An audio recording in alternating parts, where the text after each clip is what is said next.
have requested a Gen 2 run with Corsola, and it's my two favorite types, so expect that to be the next run we take a crack at. Well, that was a big fat lie.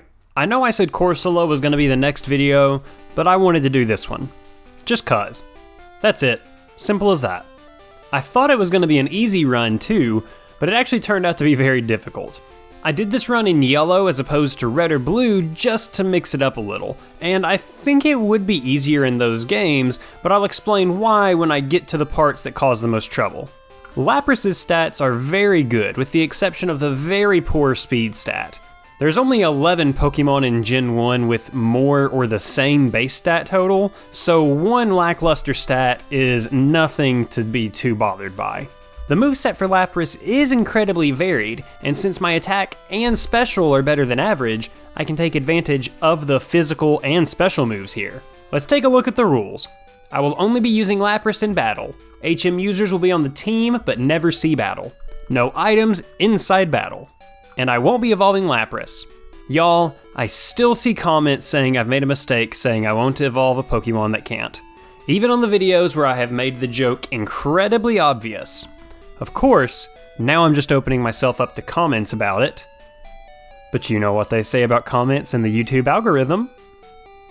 So in yellow, when you change the starter in the game, you encounter that Pokemon in the grass outside of Pallet Town where Professor Oak comes and saves you.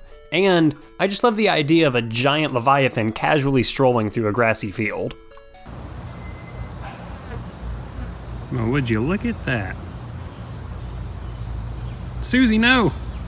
So I've made the running gag of naming the Lapras you get in Silph Co after a biblical character, and since I'm using Lapras, I knew I had to go big on this one. I didn't want to use the name Jesus though, that seemed a little sacrilegious, so I went with Joshua, and here's a quick history lesson why. Ahem. According to BehindTheName.com, Joshua comes from the Hebrew name Yehoshua, meaning Yahweh is salvation, and the name Jesus comes from a Greek translation of the Aramaic short term Yeshua. Seriously though, check this out if you want to know about the connection between it all. Don't say I never taught you anything here. Anyways, back to Pokemon, Lapras destroyed Eevee. I went straight to the battle with Brock, only battling the one mandatory trainer in Viridian Forest along the way. Skipping the rival battle actually impacted the run in a very unusually negative way, but I'll explain that way later. I thought Brock would be easy, and boy, I did not expect it to be this easy. Literally 2 moves took care of the team. Granted, they're both rock ground. I have a very high special stat, but still. I've typically chronicled the Jesse and James battles in yellow runs, but the battles really don't amount to anything. Sorry if you were looking forward to them.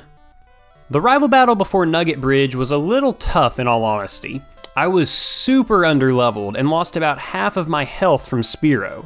Luckily, Sandshrew didn't hit me, and Rattata didn't hit too hard with Tackle either. And Eevee just kept using Tail Whip. I would have lost for sure with this defense drop.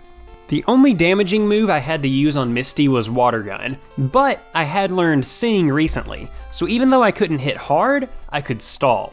Staryu took just a few turns and did very little damage to me.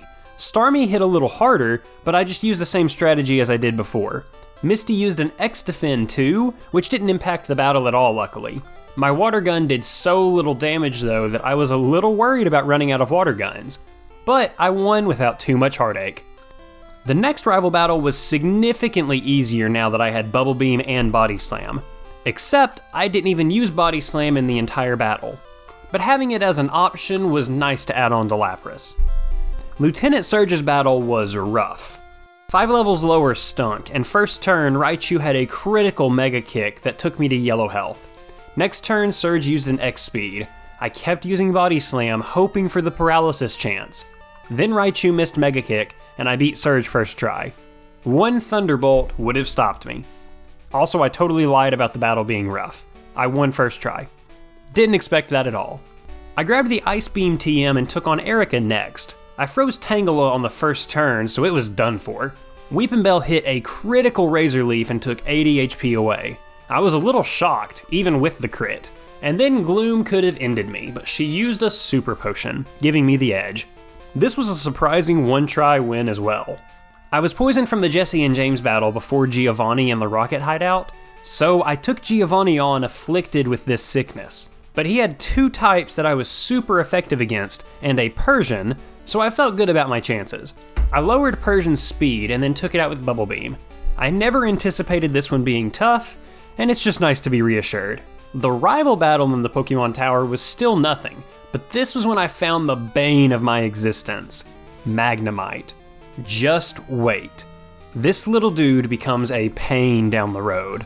Shelter confused me too, but I was able to still win the battle with no trouble whatsoever. I grabbed the Psychic TM and taught it to Lapras, thinking it would make Koga's team a cakewalk. The Venonats really aren't too bad, but they have Toxic, and that build-up over time can be killer.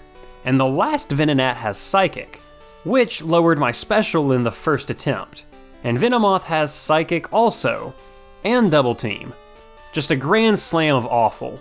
I had to attempt this one a few times, and it came down to RNG that made it possible. I got a critical hit on the first Venonat, and the second one Koga used an X attack. The third one did put me to sleep and use Psychic twice, but it didn't lower my special any. Getting to Venomoth not being poisoned made a huge difference. I got a special drop on it, and the final turn Venomoth poisoned me, but it was too late, and I was able to pick up the win. Before we talk about the rival battle in Silph Co., I've got to explain a mechanic of Pokemon Yellow to you. Your rival's Eevee evolves based on the first 2 battles. If you lose the first battle, your rival evolves Eevee into Vaporeon, since that would be the easiest to beat with Pikachu. If you beat him in the optional battle, it will evolve into Jolteon. And if you don't ever win, or just skip the optional battle like I did, then he's going to end up with Flareon. I know I've said this a few times, but I'll explain why this was actually the hardest of the choices when we get to the final battle. Sandslash is an easy knockout with Surf, and Cloyster coming next is easily dispatched with Psychic, but if it hits with Supersonic, the confusion can be crushing.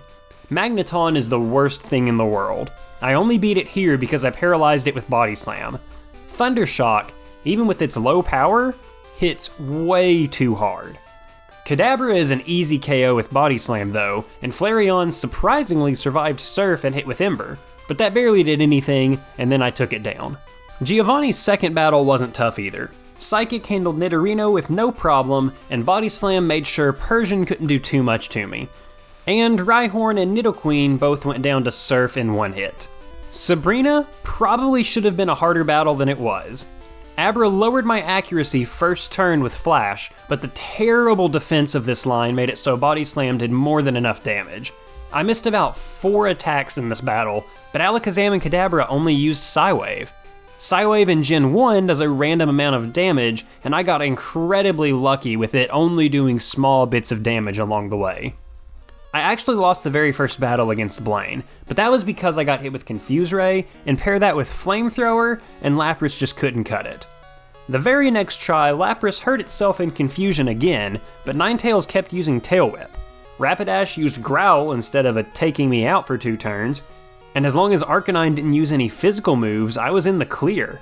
But it used Fire Blast, which did hit me hard, but left me in very low red health. Of all the gyms, I really thought this one was gonna be the easiest. And speaking of gyms that should have been easier, Giovanni really stepped up his game this time around. Dugtrio's Earthquake hits really hard but goes down to 1 Surf. Persian and Slash are absolutely deadly. When I finally got past Persian, I thought Nidoqueen would be a cakewalk, but it has Thunder and Double Kick, 2 moves that are not preferable. And if Dugtrio hits with Sand Attack, you're done for. After a few tries, I got really lucky on Dugtrio and Persian, and if Nidoqueen has to use any moves, you want it to use Double Kick, or for Thunder to miss, and luckily those happened, letting me take on Nidoking.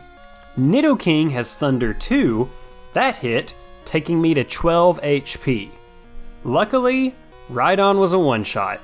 Had it not been, there's no telling how this battle could have gone. That was very fortunate. I beat my rival before Victory Road and definitely shouldn't have. Sandslash still can't do anything because it dies in 1 Surf. Execute dies in 1 Ice Beam, and I paralyzed Cloyster with Body Slam before going with Psychic to finish it off. And here's Magneton. I got paralyzed and took a hefty Thunderbolt. But then I paralyzed it and switched to Psychic, lowered its special, and survived the next Thunderbolt. Body Slam took care of Kadabra, but Psychic took me to 12 HP. Flareon missed Fire Spin. I didn't take it out with Surf, but then it missed Fire Spin again, and boy am I glad. I would have totally lost had I not gotten lucky. I replaced Body Slam with Thunderbolt because there was no way I was going to beat Lorelei without it, and Body Slam wasn't really going to help out that much in the rest of the Elite Four. Most of her team has pretty good special, but Dugong and Cloyster are never any trouble. Slowbro will use Amnesia though, and this can absolutely wall any progress you've made in the battle. Jinx's lovely Kiss putting you to sleep, and Thrash really take their toll after a while. One run, Jinx completely took me out, and it didn't even hit itself in confusion. I went and leveled up to 50 just to get a small increase in my stats, and I should have won my next attempt on Lorelei, but Slowbro used Psychic and lowered my special. By the time I got to her Lapras, I couldn't do enough damage with my Thunderbolt to finish it off. My next attempt I took out everything very easily. I got lucky with Lorelei using Super Potions on Slowbro so it couldn't hit me or use Amnesia to build its special. Jinx used Double Slap the first turn and then swapped to Thrash. Had it been given 3 turns for Thrash, I would have been done for. A critical Thunderbolt on Lapras took it to where I was able to finish it off, winning the battle. If I had gotten the stab bonus for Thunderbolt, I would have absolutely wrecked her team. But even the good special stat on Lapras wasn't enough for an easy win. Bruno was easy though. Both Onyxes were washed away. Hitmonchan and Hitmonlee were beaten by Psychic, but Hitmonlee hit with Double Kick, doing an incredibly good sized chunk of damage. Psychic on Machop didn't take it out in one turn, but it used Leer, when it could have easily finished me. Thank you, Gen 1. Agatha was an easy battle too, and I am always happy to say that sentence. She swapped straight to Golbat on the first turn, and Ice Beam absolutely wrecked it. The first Gengar used Substitute twice, and I broke it twice. Agatha then swapped straight to Haunter after looking with Gengar, and Surf and Ice Beam took out Haunter. A strong Psychic took out Gengar when it swapped back in. Psychic didn't beat Arbok though, but she kept using Super Potions and couldn't heal back enough damage that I could deal to her, but getting paralyzed from it didn't help at all. The second Gengar confused me and I hit myself in confusion a few times, but a critical Psychic put it away, giving me the win. Lance was a one and done, but it was a close call. Thunderbolt almost one-shot Gyarados, but it used Leer instead of damaging me. Ice Beam got both Dragonair in one shot too. Then Aerodactyl used Hyper Beam, taking away half of my health. Surf got it in one turn though, and Dragonite hit me with Fire Blast. I thought I was done for, but Ice Beam was 4 times effective on it, and I had stab damage to help out. It was decimated by the beam, getting me to the final battle. And this battle. Jeez, this battle. Let's take a look at why this battle is so tough, and why my rival having Flareon is worse than him having Jolteon. His team is exactly the same at the very end, except for the electric and fire users in these two scenarios. Magneton and Jolteon both have Thunderbolt, but Magneton has Thunder Wave, where Jolteon has Thunder. A lot of attempts I would get hit by Magneton's Thunder Wave, making me hit second, and then getting taken out by Thunderbolt. And sure, Jolteon would be faster than me anyways, but Thunder has a very good chance of missing. Magneton always came out right after Executor too, where Jolteon would be the last in the battle. Losing in the middle of the battle is way worse than making it to the end and losing. And between Flareon and Ninetales, it's a lot easier to see which one is worse. Ninetales has Confuse Ray, but that's the only really dangerous thing. Flareon has Flamethrower, which has much better accuracy than Fire Spin, which is Ninetales' only Fire-type move. I could always get really lucky with Confusion and hit through it anyways. Flareon also actually has a higher special stat than Ninetales, so it survives Surf better and hits with fire moves better. Anyways, with the actual battle, Sandslash is an easy one-shot every time with Surf. No problem here at all. Alakazam is a lot tougher to deal with. Kinesis lowers my accuracy, and Psychic typically lowers my special stat, making the rest of the battle near impossible. Kinesis does miss a good bit, but it's just like Sand Attack and is always annoying. The very first attempt, I froze Executor and got through with no problem, But then came Magneton. If your special gets lowered, you can get taken out by one single Thunderbolt. I tried a lot of strategies. Sometimes I would get lucky against Alakazam and it would miss moves, but Exeggutor goes for Leech Seed a lot of the time.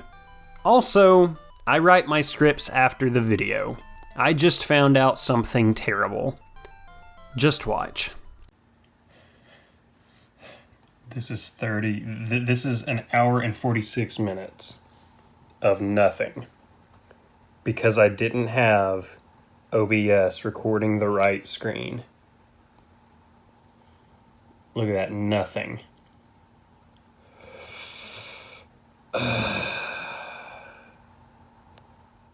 So I had a ton of attempts, all resulting in death, until I finally beat my rival. Luckily, I still had save states from before the Elite Four, so I was able to get more footage, but there were so many infuriating runs where I would get lucky with critical hits, only to get taken down by Flareon at the very end. Those were excruciating. I had to restart the Elite Four and reach level 60 before I could finish my rival, regardless. So I loaded up one of those save files and basically redid what I had to do to win. I realized I needed Earthquake from Sandslash, so I replaced Psychic with Mimic. This opened me up to an attack, and you want him to use either Poison Sting or Fury Swipes, because Earthquake and Slash take away way too much health. Alakazam was one reason why I wanted to grab Earthquake, because I needed to hit hard with a physical move.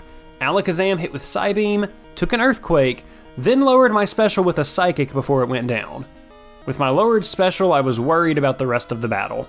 I froze Exeggutor on the second turn after getting seeded.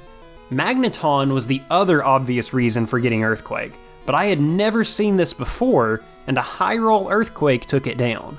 Then with Cloyster, a critical Thunderbolt saved my lowered special from not doing enough, and Surf wasn't able to take out Flareon in one hit.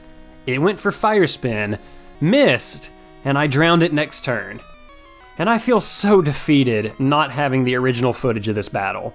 Having to go back and redo this battle after I had already won was incredibly boring and unfun. But oh well.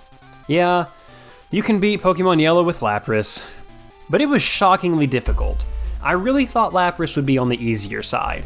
Your rival's team is much better in this game compared to Red and Blue, and I honestly think you could beat it in the lower 50s in that game. If I do that video, it'll be a random one, not the very next one. The next one will be Corsola, I promise. Check out the last video I did on using the Trade Evolution Pokemon in Gen 1. It was a really fun run, and it did really well view-wise. Make sure you like the video, subscribe for more content, and until next time, see you later!